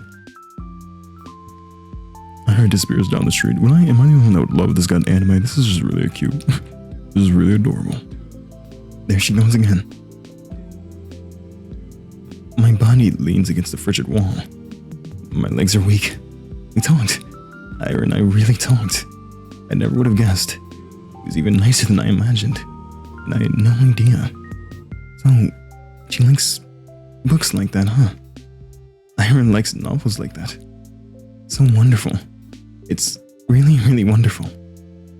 Every new thing I learn about her is more wonderful than the last. I need to meet with her again. I want to talk more. Maybe next time she'll tell me a little more about herself. Kinda feels like I hogged the entire conversation now that I think back to it. That was really self-censored of me. Next time, I'll have to ask Ira more questions. I'll ask her more about the books she likes. Maybe we could talk about movies? I wonder what her favorites are. Does she also like romance films? That would be cute. I usually prefer detective films. That really makes sense for you because I did compare you to like Philip Marlowe earlier. That really is fitting for you. But I really enjoy all kinds of movies. So if she wants to watch something, maybe we can go to the cinema. That could be so much fun. It's been a long time since I've gone there. I need to see her again. And this is just really adorable. She skips even more often than before. No point in keeping up the classes if you're getting expelled anyway. I guess that's Ira's modus operandi. Operandi? To some degree, I understand it. But I still wish she showed her face from time to time. If only for one more lesson. We probably wouldn't talk even if she came. It's not something we ever do in class. Didn't expect anything in that regard. Just seeing the back of her head would be enough. Oh my god, Bottom, why are you such a reoccurring character? I can't stand you and you just keep coming back. Odd. Alright. What's with you, Shubina? Huh? You're all smiles. Wanna take my advice to heart? What advice? Not looking like you're about to hang yourself for a change. It's great to see you, really. Yes, it is great. I'm so proud of you. How about brushing your hair next? That grin makes you look like a basket case. Thanks, Venom. I'll do that. Oh no, you're doing the bully's weakness, going along with him and not feeling hurt. You're welcome. You guys laying this notebook off the table. Payment for my services. His friends chuckle along. I couldn't care less about that. Even though she isn't here today, I don't mind. I know we're gonna see each other soon. I'm gonna do everything to bump into Ira again. I'll walk the whole town up and down so that we see each other. I'll scour every corner of this place to find her. Perhaps I'm being overly reliant on the universe's kindness. At the end of the day, even if I walk all the possible routes, there's no guarantee I'll run into Ira. But I want to believe. No, I'm convinced the world is merciful. If I try my hardest, maybe my efforts will be rewarded. Of course, it's an entitled way of thinking, but there's so little time left. We'll move this other one. Too little time. I need to make the most of it. I'll make as many memorable moments as I can while Ira's here. I'll make every encounter count. I'll fill this measly scrap of time with wonderful things. Ira. Hi. Oh, Jesus. It's you. She sighs with a mixture of relief and irritation. I barely hold in a giggle. I'm so glad to see her. It worked, it really worked. I spotted Ira between the rows of garages on the edge of town. He was crouching down by the wooden wall, hugging a thermos with one hand and holding a cigarette in another. What are you doing here? What does it look like? Meditating? Wrong answer. Ira shakes her head and looks back at the ground. The rush of joy that washed over me when I first noticed her began to dwindle. When I take a closer look, I don't think I've seen Ira curled up in this way before. Everything about her posture screams exhausted. But why out here? Are you okay? You mutter something. Huh? Being on me? What was that? I didn't quite catch it. I take a tentative step towards her, but Ira's scowl stops me dead in my tracks. You spying on me now? What? No, I was just walking here. And a garage lot. Yes? He gives me a look of such contempt it sends a shiver down my spine. Why? I'm not lying. Really. I always take these walks after school. And going the same route gets boring over time, so sometimes I go through here. Or through the barracks. Or a couple times I went to the helipad. You know, the one that's over there. As I speak, I see Ira's expression slowly change from disdain to confusion. This isn't right.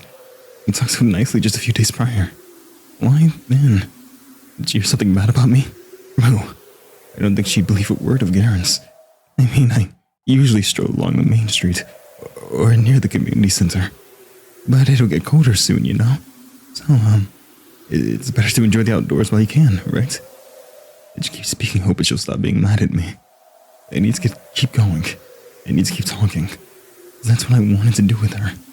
I want to talk, and so I have to, because I can't waste this moment. We can recover from this. I can cheer her up and we will clear everything up, as she wants to get up some creep. I just can't stand it. I can't bear having her glare at me in silence. And, you know, the views are really great here on the outskirts. The sky is bigger and you can see into the tundra, and what I mean is, I didn't think you'd be here. That's a lie. Well, more of a half-truth. I'd hoped she'd be here, like I'd hoped she'd be wherever I went. It's just that this isn't what I imagined at all. Not after our last meeting. Not after everything.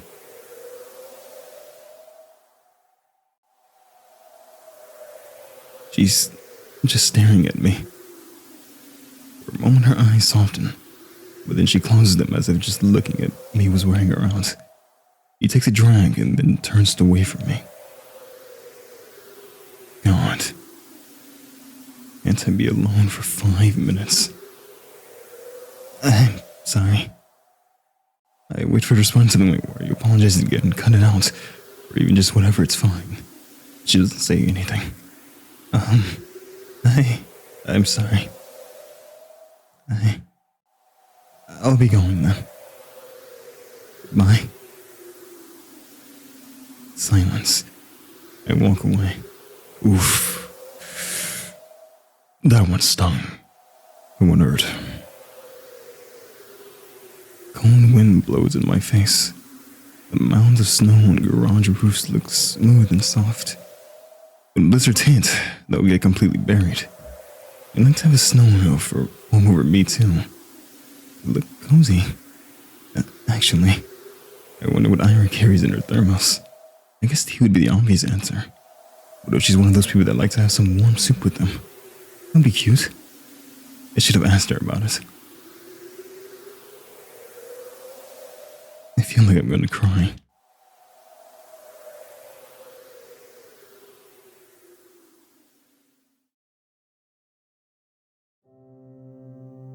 This is the last time we got to speak to her. And then did she, go missing? Hey, you got any plans for New Year's? What plans? I'll be with my folks. No, I mean after that. My sister's going to go to a party with the other upperclassmen. Oh, are you serious? Think we could sneak in? No way, I don't want to hang out with her. Man, come on. You're gonna have those older girls there too, right? The ones from grade 10. Oh, I bet Machina will be there. Like she talked to you. Hey, you don't know that. I said we're not crashing anything. They won't let us in anyway. Oh, that's true. Where are we going then? Whose place? Not mine. You got grandma coming over and I can't host. You? Me neither. Vadim? No way. He's kinda tired recently. Really? Yeah. It's whatever, though. Work stuff, I guess. I hear ya. My mom's also out of it. All the adults are pretty stressed, huh? Figures. It's the end of the year. Right. It's almost New Year's. It's a shame. But I don't feel festive at all. I'll need to help Mom decorate the house. Did I remind her about that? It feels like all of us kind of forgot about the holidays. At least I did. Well, maybe I didn't really forget. The end of the year has been looming in the back of my mind, but not as cause for celebration. All I could think about were the days counting down to the moment Ira would move away. Ira. He's absent again. I'm not surprised. I just really... I wish I could clear things up with her. I'm not sure how, but I have to. Maybe I should apologize again. What for? Did I really do something so wrong? I guess I've been pretty annoying, but... I don't know anymore. I need to think of something that could cheer her up next time we meet. Will more apologies really cut it? Probably not. I'll just get more annoyed. Maybe a small gift. That may be weird though. But I won't get any more allowance until next week. Could I even buy with the spare change? Maybe a little treat will do. A waffle? Like just an entire waffle? Would you like a waffle?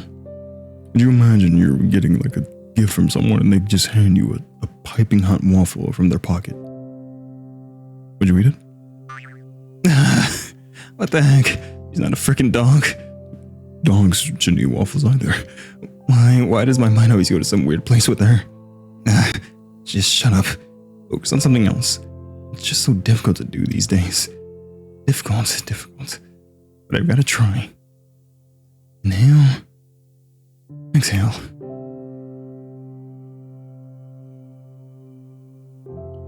There. A little clearer. I see the sidewalk a little bit better. The buildings, the sky, the lights. Everything around is friendly. Everything is beautiful. That's great. Those are great things to look at and think about. Though, perhaps I shouldn't breathe so deeply. You can get really sick from this. It has been getting colder after all. My usual routes have been getting harder and harder to finish. It is not just the temperature. The paths on the outskirts get snowed over, but drudging through them tires me out really quickly. The winds are picking up too. Even when I cover myself up with a scarf, it feels as if my face is being pelted. I'm not meeting anyone out here in this weather. I should have gone to the library today. What time is it? Maybe I can still make it. It closes at 6, so... No, for sure not. Oh well. They've already begun putting up New Year's decorations. Everything's lined with lights. Oh, and there's a pine tree near the community center. It's so tall. And bare, for now. I like it as it is. The way that snow rests on its branches makes it look so mighty. Alright, I'm getting into a bit of a festive mood. There you go. Wish the frost weren't so prickly that I look around some more. The streets are empty. Save for a couple of adults I saw walking down to the bar. I learned to imagine there'd be a lot of people on an evening like this. Why have I been meandering around like I've got nothing better to do? Every answer to this is embarrassing.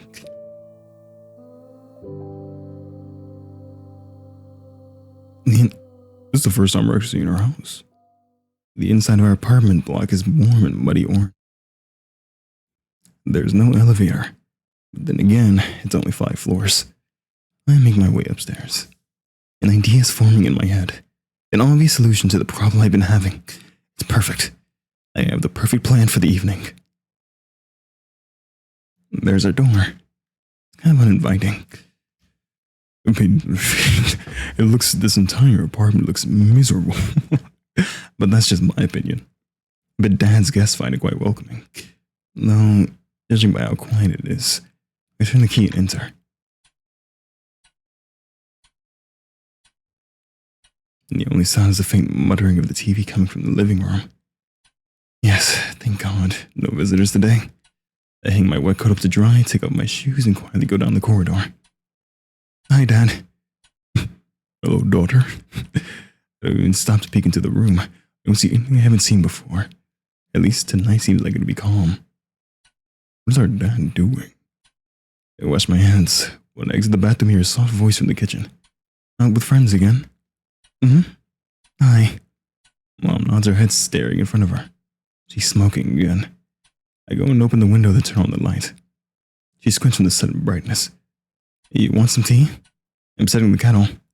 She shakes her head. I sit opposite her and wait for the water to boil. Not saying anything, and neither am I. It's not awkward per se. I just pick the oilcloth and swat away the smoke that occasionally drifts in my direction. We're both used to this kind of thing in our own way. Even so, I go to my room as soon as I fill up the teapot. Not the best relationship with birds. I don't like locking myself in here. I do it every time. And every time I'm swarmed with nasty thoughts. You even spend time with your own mother. You run away from her even though she has it so hard. You traitor, brat, ungrateful filth. And a self-flagellation that goes nowhere. But I think that if I badmouth myself enough, I'll be forgiven. It happens every time and it changes nothing. It's pointless. I direct my attention elsewhere. What was I going to do? What was I... Oh, right. I pick up a pen and start... Oh yeah, you had to write her a poem. I pick up a pen and start flipping through my notebooks. Ira asked me to write a poem. Just thinking back to it makes me so giddy. She said it. She told me she liked it. Ira likes my poems. Nobody's ever said that to me before. Oh, Toysia did. But that was years ago. That poem. The one that Garen read. What did she like about it? Maybe I should have asked. Or was it? That's it. Сырая черная земля, не обнимай меня так нежно, не рви наряд свой белоснежный, и спи спокойно, только я буду царапаться и биться, а иней пусть себе искрится, и пусть летят по небу птицы, и светит бледная заря. Oh, damp black earth, do not hold me so tenderly, do not tear your snow-white attire, and sleep peacefully.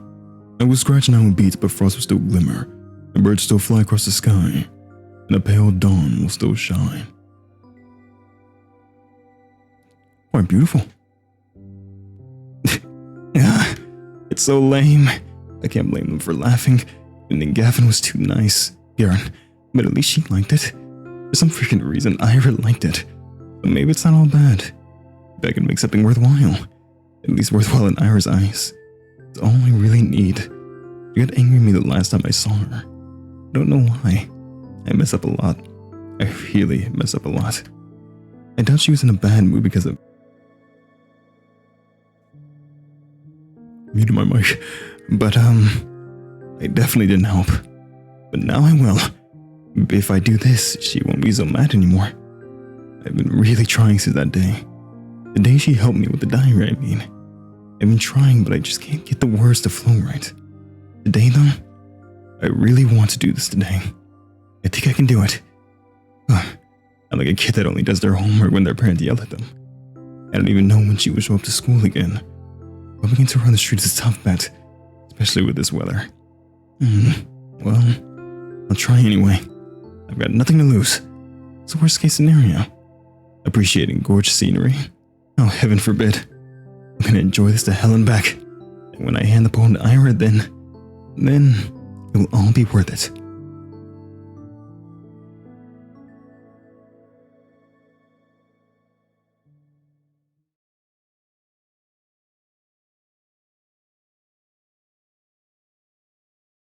God, this game is so... It's so beautifully done. In so many ways. It's just very nice. The art style, the characters, it makes you really enjoy it. I don't know. I'm loving it. Oh, my wrist is tired. Gotta totally wear down this poor eraser at this rate. I got to remember to buy a new one. It's just a bit annoying. Even though I asked my classmates to be more careful, they always forget about it. I didn't used to do that before. But now whenever I lend a textbook to someone, I specifically asked them not to doodle in it. Despite that, they always come back with crude drawings all over. I can't hand them back to the library like that. I'll get in trouble if a teacher sees it. I leaned back in my chair. A week. That's how long it has been since I've last seen her. It's not exactly new for her to skip for several days at a time, but a whole week. Nobody else seems to be bothered, though. I shouldn't be either. It's not her job to be my, I don't want to call her pit bull. Either way, it's nothing new. Nothing new and nothing bad. Maybe Ira's taken in the town she's grown to love. Who knows what she will turn after she moves out. I get that. I would do the same. But still, I just wish I could see her. Is she still mad at me? I really hope not. But if she is, I have just the thing to help it. That's right. It's done. I wrote Ira a poem. I wonder how she'll react. I wonder if she'll like it. I really hope she likes it. Maybe she'll smile. What if she gets flustered? That'd be so cute. I want to see her make that face again. Walking around. I don't really expect to see her at this point. It just feels like a duty I need to fulfill. Like a soldier patrolling the streets. Oh, that sounds pretty cool. And it's not like the weather is harsh all the time. Real cold will settle in a couple of weeks. The wind can get annoying after a few hours, but aside from that, it's bearable. It's pretty. It's all good. The main road. 2 residential streets. The community center. The helipad. The garages. The parking lot. The school. The stadium. The research center. The kindergartens. The barracks. I've seen it all 1,000 times. Perhaps somewhere deep down, I am a little tired of this view. But I can't hate it. And I can't pretend like I won't miss it when it ceases to exist. When I finish school, I'll go to university. I'll tell everyone I'm from Vorkuta, not from Vorkuta 5. Because Vorkuta 5 does not exist. People from Vorkuta 5 do not exist. The ones outside will ask me something about Vorkuta, the real Vorkuta. I'll answer with zero hesitation. If I couldn't do that, I wouldn't be allowed to leave at all.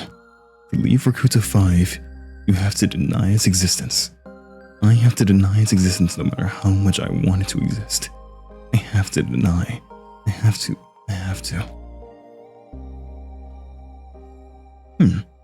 That's curious. But it's tough.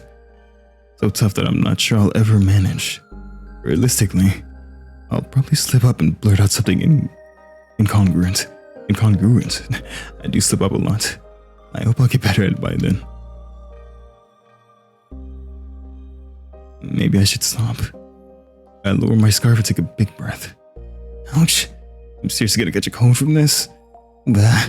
At least my head feels really clear. And look up and see this familiar purple gray of northern twilight. No, not twilight. The day is the first day of this year's polar night. But I won't see the sun until the tail end of December. Something too bad. Personally, I don't mind the dark. Some people seem to get really depressed during this time. But I'm not one of those. I can imagine that, where like they go through like multiple days or weeks of nights. That's insane to me. I stay on for just a little longer and wait for the clouds to clear. I'll see the stars come fully into view. It's a beautiful sight, especially from here. And the barracks are better than that dinky sliver of the sky I'd see from my apartment windows. I wished I could stick around for longer, but it's getting too cold. I started making my way back. Decrepit rows of worker housing disappear behind bigger and better homes. Spaceship. There's that old playground just around the corner. That's right. We used to go there all the time with Tosia. We need to see Tosia. We just never see them. We just hear about them all the time. Even back then it was kind of unpopular. We built a newer one just 5 minutes away, so we often got to have the whole thing to ourselves. I guess that's why we like the place. Somehow, today feels quieter than ever. I can hear a faint clinking sound as the wind passes through the swing set chains. Slow down. Does it think you're sitting on the frozen merry-go-round? A drunkard? No, we don't have those kinds of people here. At least not out and about on the streets. And the frame doesn't seem like it belongs to a man either. Please. I propose gently make my way to the snow. My relinki sinks into it with almost no resistance, almost zero sound. When was the last time you've had snow this soft? I don't remember. Perhaps I've stopped noticing the crunch of ice under my feet. Perhaps it's me being too focused on the person I've now recognized. It's Ira. Heck yeah. Oh, that's sad.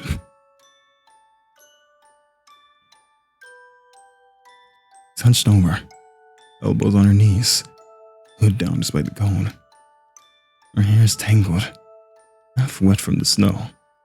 What is she doing out here? Smoking or... Huh? I stop a few meters away.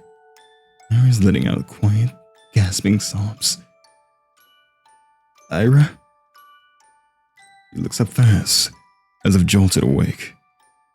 I didn't actually seek. Well, I mean, I kind of was trying to find you, but it wasn't in a weird way.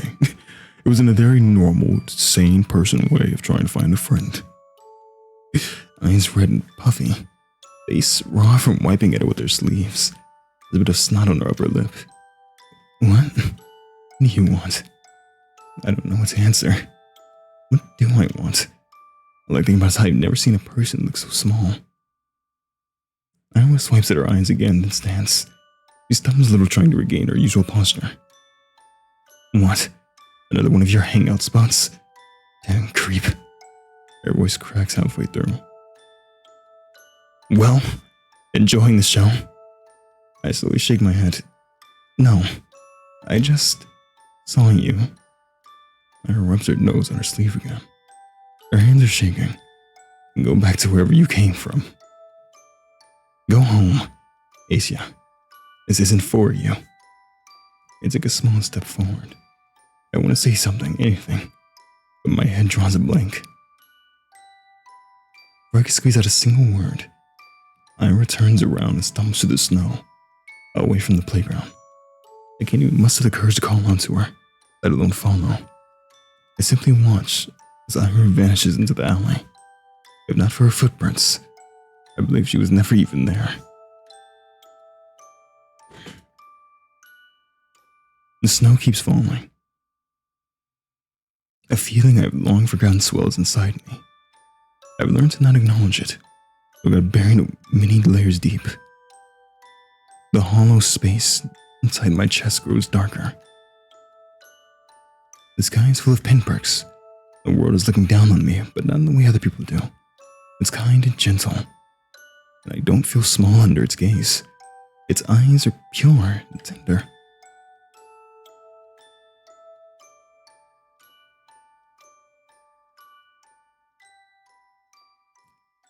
I wonder, is it something with her parents? I mean, we know her mom, she cared about her and tried to bring her stuff. I know we really don't know about her dad, though. And, episode 1 end. Episode 2, Marina. And episode 1 was just about 2 hours. I have no idea how many episodes there are.